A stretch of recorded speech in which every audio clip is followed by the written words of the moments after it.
Warning: this podcast may be disturbing to some listeners. Due to the graphic nature, listener discretion is advised. Welcome from wherever you are. This is the Demon Inside podcast. I am your host, John Venom. If you would like to review another episode of the Demon Inside, you can go to Spotify, Apple Music, Google Podcasts, iHeartRadio, and any podcast platform. And please, don't forget to subscribe and rate us with 5 stars. A new episode will come out once a week.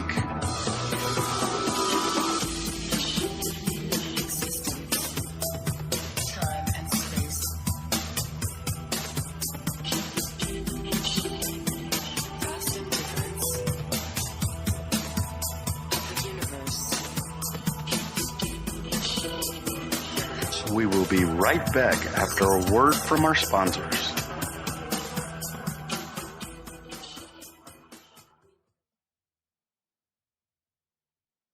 And welcome back to the Demon Inside. Hello, my Demon Insiders, and welcome back to the Demon Inside. I'm your host, John Venom, and today I will be doing the Demon Inside Travis Reinking. So, this is going to be a little bit different, and I know I probably say that on every episode, but Travis Reinking is a known schizophrenic. There's no denying that. I believe he's a schizophrenic. His family believed he was a schizophrenic. His doctors said he was schizophrenic. But for me also, there was a time that demon possession or demon influence came into his life, and I can show you exactly where. Before we do that, let me give you the 4 degrees of demonic possession. So I've gone over these before, and these demonic possessions are from a book called An Exorcist Tells His Story, and this is from Father Gabriel Emerith. He's the chief exorcist of Rome, who passed away on September 16th at the age of 91. Now, this guy did a lot of possession. He did a lot of exorcisms. So the first step of a possession is infestation. This is a haunted house type stuff. In other words, there's footsteps, voices, apparitions, things that are floating around, things that are out of place, things that have been moved. Basically, it's a haunting. And infestation is something that Travis actually had, and I'll explain that in a minute. Then the next step is oppression. And this oppression means that activity steps up with physical attacks, sleep disturbances, including regular nightmares, frequent and severe illnesses, and major depression or anxiety. Also, severe financial or employment problems and relationship troubles. So while these things happen in the normal course of life, all of them happening at once or in a rapid succession could be a sign of demonic presence. And that's oppression. And I believe that Travis also went through that. Then you have obsession. And as the name implies, at this stage, the afflicted person has a hard time functioning, being constantly preoccupied with thoughts of the demonic activity commandeering his or her life, and frequently with thoughts of suicide as well. Sleep becomes nearly impossible, and all 3 of these stages can be addressed by a competent deliverance minister. So, with that being said, the 4th stage, of course, is possession. Now, I don't believe that Travis was possessed. I believe that Travis had all 3 other symptoms. So let me explain to you what's going on here. I'm going to explain how I know that Travis is a schizophrenic.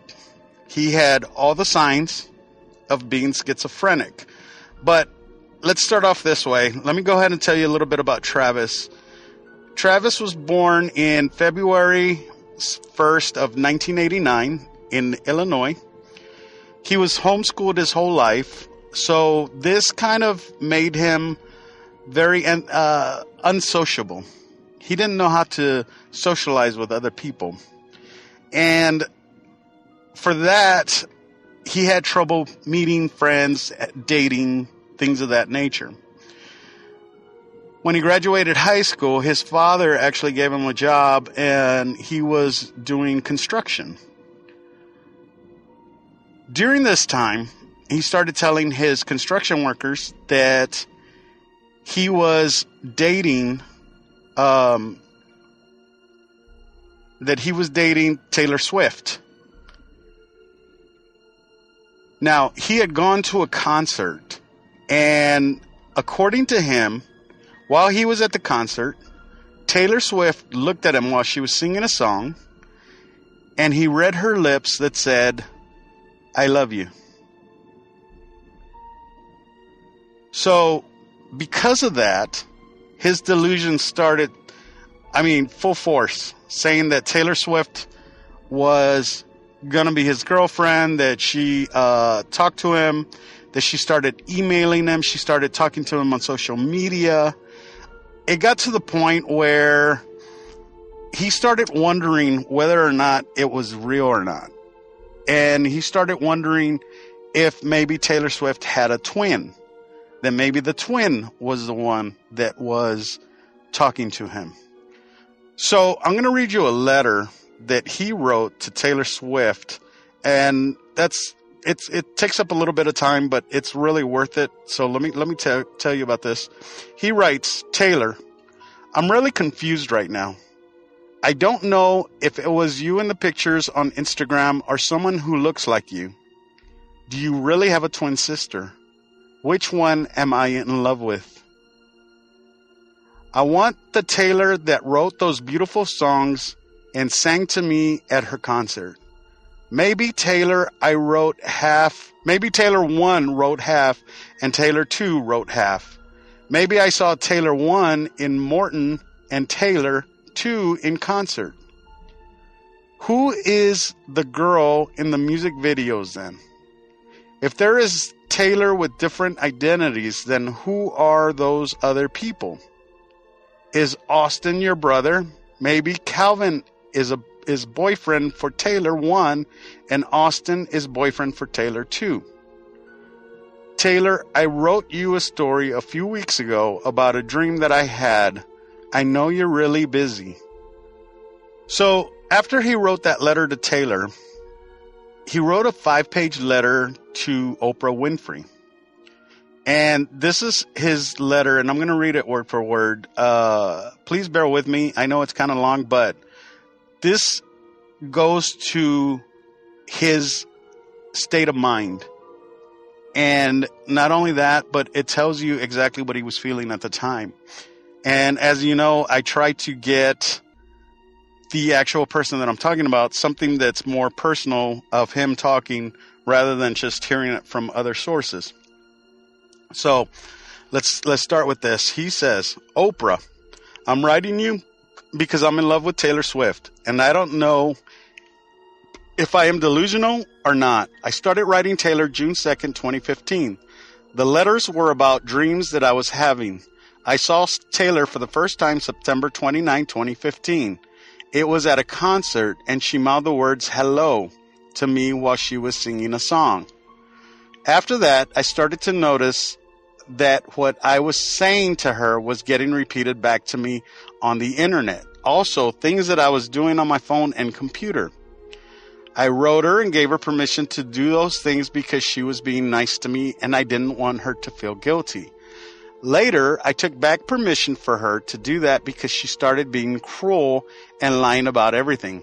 She catfished me on the internet, made me fall in love with her, and then started being nasty to me. Taylor would link me videos that were correlated to my life. I would use algebraic substitution to assume identities between different characters. Normally, I would see a character as me if they had the same life situations as me. I remember that I wrote Taylor about a dream. She was falling because a female fan tried to hug her and there was no handrails. After that, I watched a movie on Netflix that's called That's Not Us. The female character says to the boy character, "You can help me keep my balance by learning to ride this bicycle." I told my family that I was bisexual. After that, I never made the connection that the thoughts I had about men meant that I wasn't straight. I just thought it was a sin. It hasn't all been bad, but now she's saying things like I'm gay and I have to hook up with a guy to see her, but only girls are allowed in her squad, and that I'm a transvestite. She says things like she's hooking up with other guys, she's hooking up with girls, and she wants to be in a relationship with more than one person.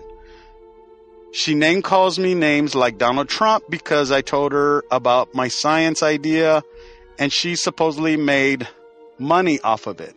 She tells me that I can't trust anybody. She tells me things like she has a twin sister. I have evaluated these things for myself, and I know them to be untrue. If Taylor wants to live a lifestyle that's unintelligible, I don't know what the hell, that's her decision. Living my life the way I want to is my own decision, and she needs to respect that. I also feel like Taylor has been trying to get me to meet her places. Why she wouldn't just call on the phone, I have no idea. I tried to meet her one night and told my parents about it. They called ERS on me and had me forced by the police to get mentally evaluated. I was kept against my will for 6 or 7 days. The doctor, without a root cause analysis, told me that I was schizophrenic because I was having paranoid delusions of grandeur. When I asked him how he knew Taylor wasn't hacking me, he just said, "Trust me, she's not hacking you." I think that stealing someone's intellectual property would be a very plausible cause for someone to hack someone else, especially if it's worth what Donald Trump is worth. Last week, I thought Taylor was telling me to come home. I don't know the truth about her, so the only way I was going to know is to go see her. I figured that home is where she is, so I went to her house in LA. Taylor made it sound like I was all good for landing on my way there. She said that it was a trust fall and I just had to do it and trust her. I did it, but when I got there, the place was under construction and looked like it had been abandoned. Taylor went there and I had driven 1,000 miles to see her. I was mad and posted a video on Twitter of me yelling outside her house. Now, I don't know what to believe. I've reached out to the police, the FBI, and even President Obama. Before I continue that, he actually went to the White House and got arrested for going into one of the areas that he wasn't supposed to be in at the White House. I want the internet hacking to stop. If it is in fact happening, I want to know for sure if I am delusional or not. Now he's asking. He is asking if he's delusional or not. His senses are coming to a point where he's thinking this isn't right. Then he continues, maybe this is someone else on the internet, like the government. Maybe I was just wrong and saw different patterns. I'm pretty certain that it's Taylor's because that's what they told me, and only Taylor should have gotten my written letters. I'm so in love with Taylor, and I'm chasing her the only way I know how. You're her friend, and I'm sure you would find out if this is real or not. Please, you have to help me. It's been a year and a half, and if this isn't real, I would really like to move on with my life. Taylor would probably like it too if strangers weren't showing up and yelling at her door. If it is real, I want to know why she is pretending to be someone else. I want to know why she is hacking me and stealing from me. I want to be able to get her help if she needs it. Maybe something like this is better suited for Maury. I know that you're a caring and generous person, Oprah, and if there is an honest person in show business, it's you. Please help me figure this out, Travis Reinking. This is the typical schizophrenic view of life.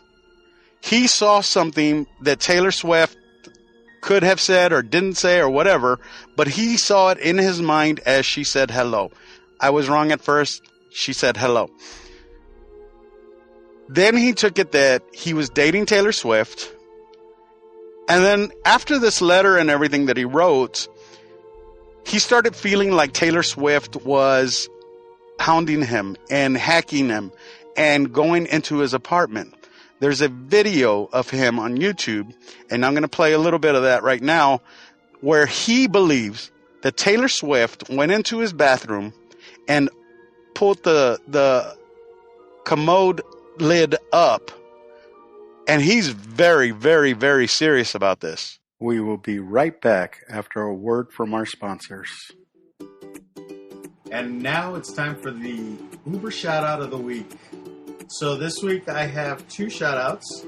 The first one I forgot was Esme, who I was supposed to do on the John Wayne Gacy one, and I completely forgot you, Esme. I am so sorry, but this is your shout out. And the second one is to Mark from UPS.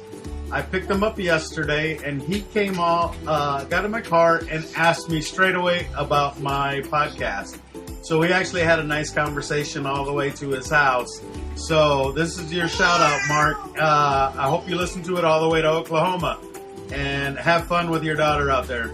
Speaking of daughters, I have 2 daughters, as you guys know, and I have grandkids that are all in my room right now listening to me talk.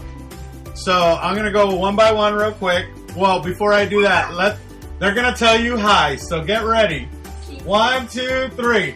Hi, Demon Insiders. Hi, Demon Insiders.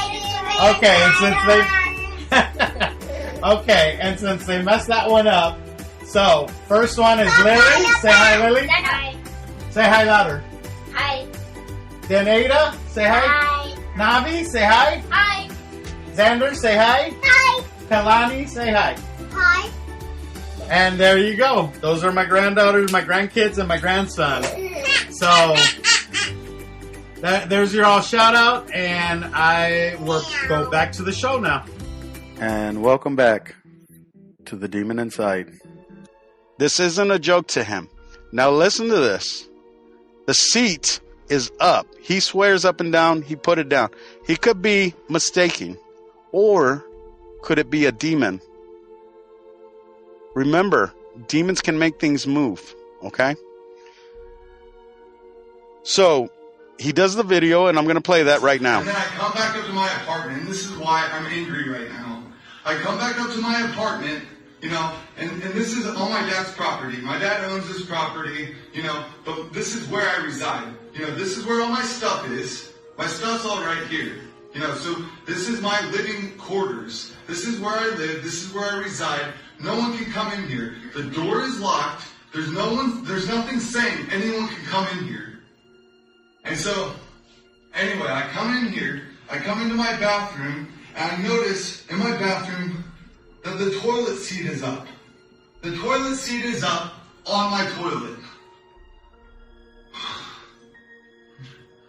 And so, I have, really, really high, spatial awareness. I took a test at the community college in my area, and I can either find it if I have the results here still, or I can go to the community college and get the results, because I took a test there, a placement test, and I scored 99 percentile, on this test that they had for spatial awareness, and they said it was the second highest testing that they'd ever seen for that at that school, when 18,000 people go there per year, per semester.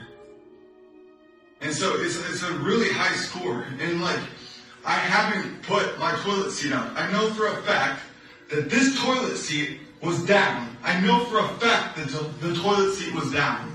I never put my toilet seat up because I don't like it messing up my toilet. If you stand up and you piss into your toilet, water splashes and the stuff goes everywhere, it makes a mess. So I always leave the seat down. I always sit down to pee or do anything. I never lift my toilet seat up. And yet this is what's happened. And then before, I have come in here and the door will be cracked like that. It's not all the way shut. It's not all the way open. I always leave it all the way open, or I leave it all the way shut.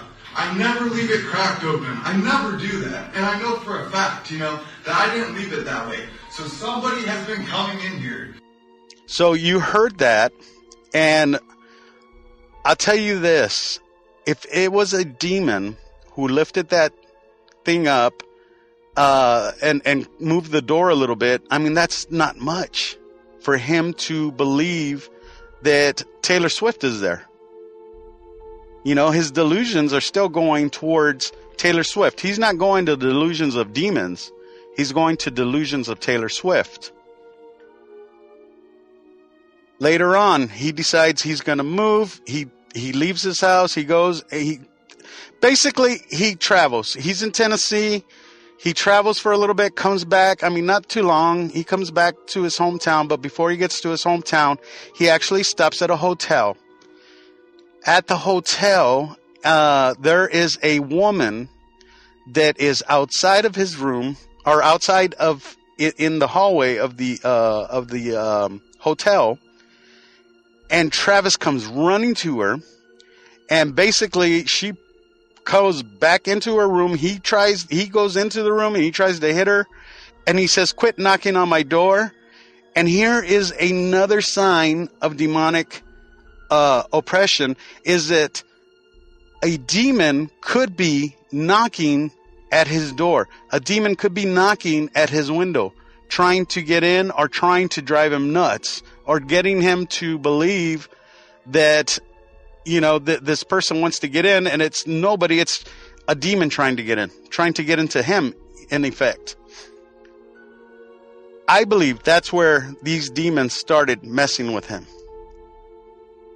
So now that we see those signs, and I'm going to play a little video of that as well. Take a listen. I'm trying to get a refund. Okay, we just got a call that you just went in somebody else's room. No, I didn't go in anyone's room. All right. You got your ID on you? Yeah. The reason I'm here is we just got a call from, I think it's room 125, that you went into the room without being invited in, basically. No, I didn't ever go in the room. Okay. Were you banging on the door or anything like that? No, I was walking by trying to figure out who's knocking on my window. Someone's knocking on my window outside of the building. They come outside on the railing, right out front of the door. You know, there's no one who can stand right in front of my door. Okay. And they'll be talking loud at night. They'll knock on the windows and then walk off, and I don't know who it is. Okay. And they do this just to harass somebody. And several nights in a row, I got sick of it, so I went out. I'm walking up and down the porch, and I'm making noise.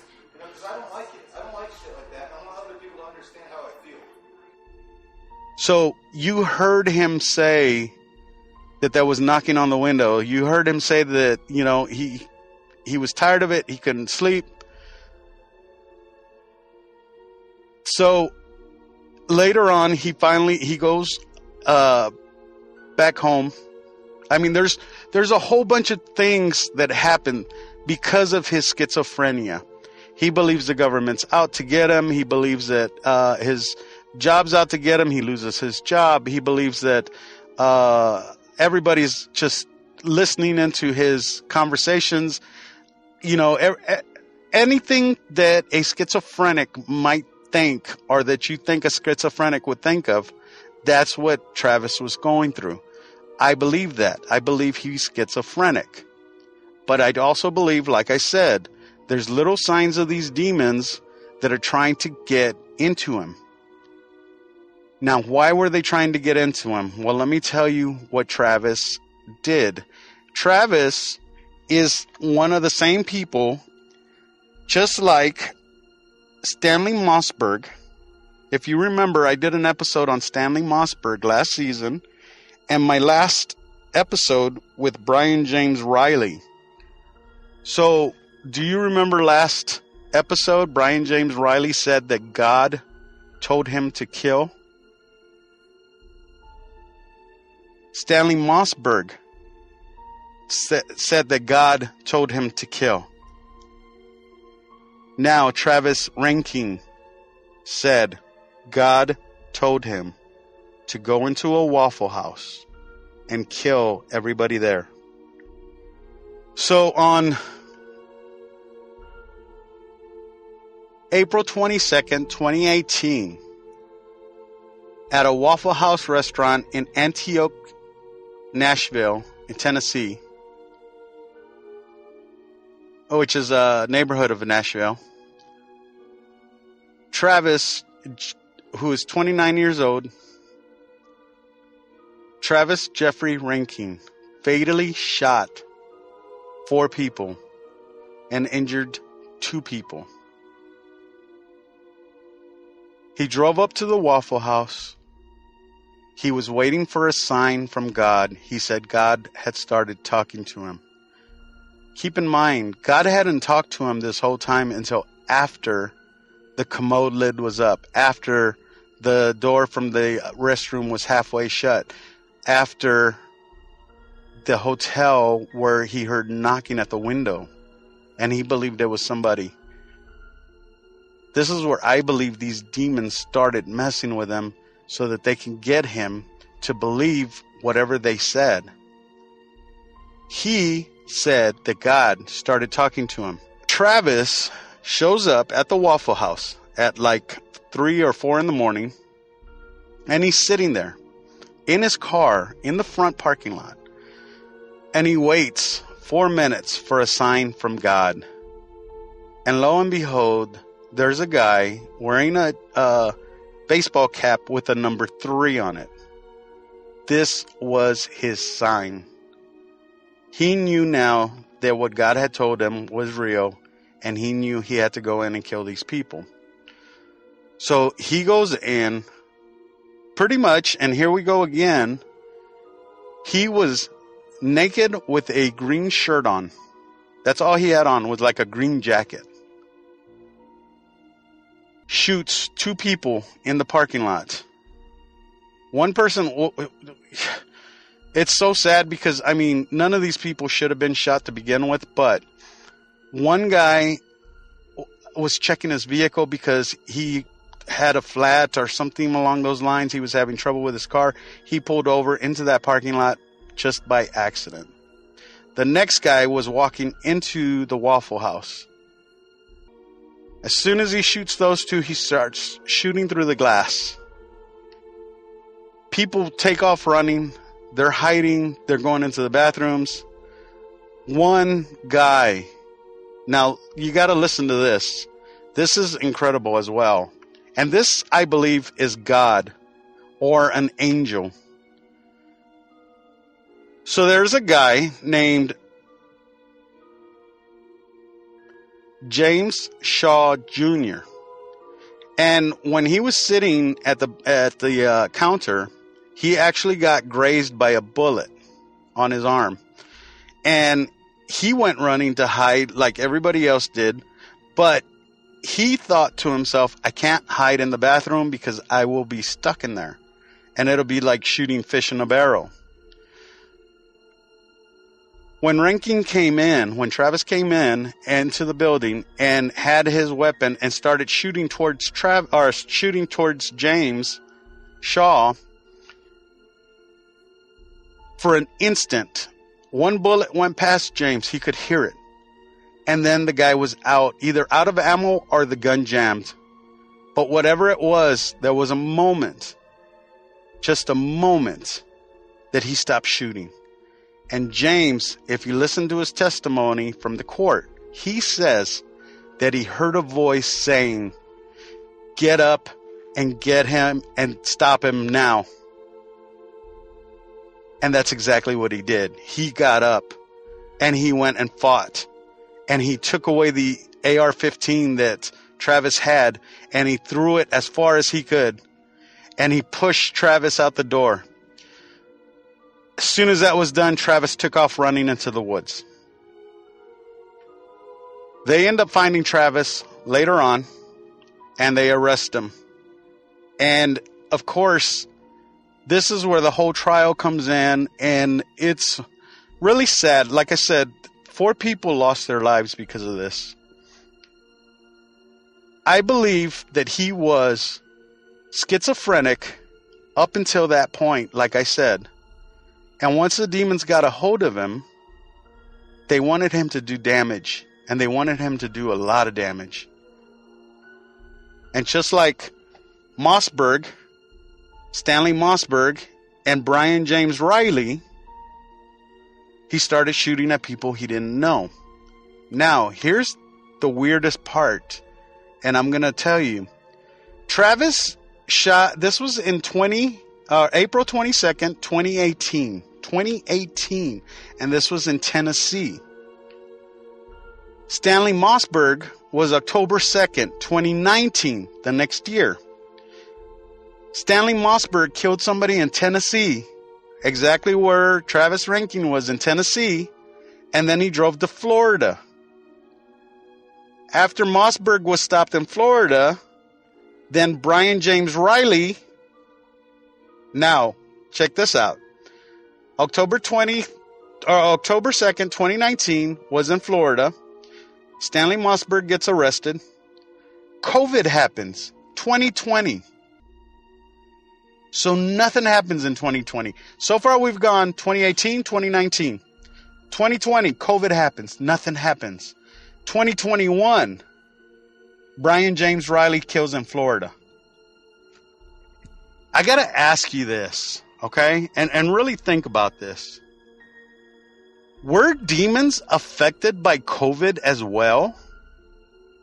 Did they have to stop what they were doing because everything shut down? I believe that it would have gone from 2018, 2019, 2020, 2021. And I believe that it went from Tennessee to Florida. Now, again, why Florida? I believe these demons are uniting or doing something in Florida and some of these other places that I believe they gather. But this guy, this poor guy who had schizophrenia, people thought it was his whole schizophrenic nature of what happened. But me, personally, I believe it was the demon influence. I believe that this demon that was in Stanley Mossberg and Brian James Riley started with Travis Reinking. Or maybe even before then. Maybe I can't find the right bios. But it went from Tennessee to Florida. And this happens every year where somebody goes and shoots people they don't know in a mass shooting. Thanks for listening, guys. I hope you like the show. I'll talk to y'all next week. Be safe. Don't forget to subscribe to the Demon Inside podcast on any podcast platform. A new episode of the Demon Inside will be released every week. Let us know what you think of the episode on all our social media platforms. If you have any questions or comments, go to the Demon Inside podcast at gmail.com or click on the link down below. We would love to hear from you. And to become a Demon Insider, go to our website, thedemoninside.podcast.com. We thank you for listening and hope you will join us next week for a new Demon Inside podcast. If you enjoyed this episode, please tell your friends. I am John Venom, and I'll see you next time, if I don't get possessed. The Demon Inside was written and created by James Porter. It is a production of Venomous Entertainment. Background music is by Lucas King, and the title song Demon Inside was produced by Rice Fulber, composer lyricist Peter Shelley, and performed by Conjure One.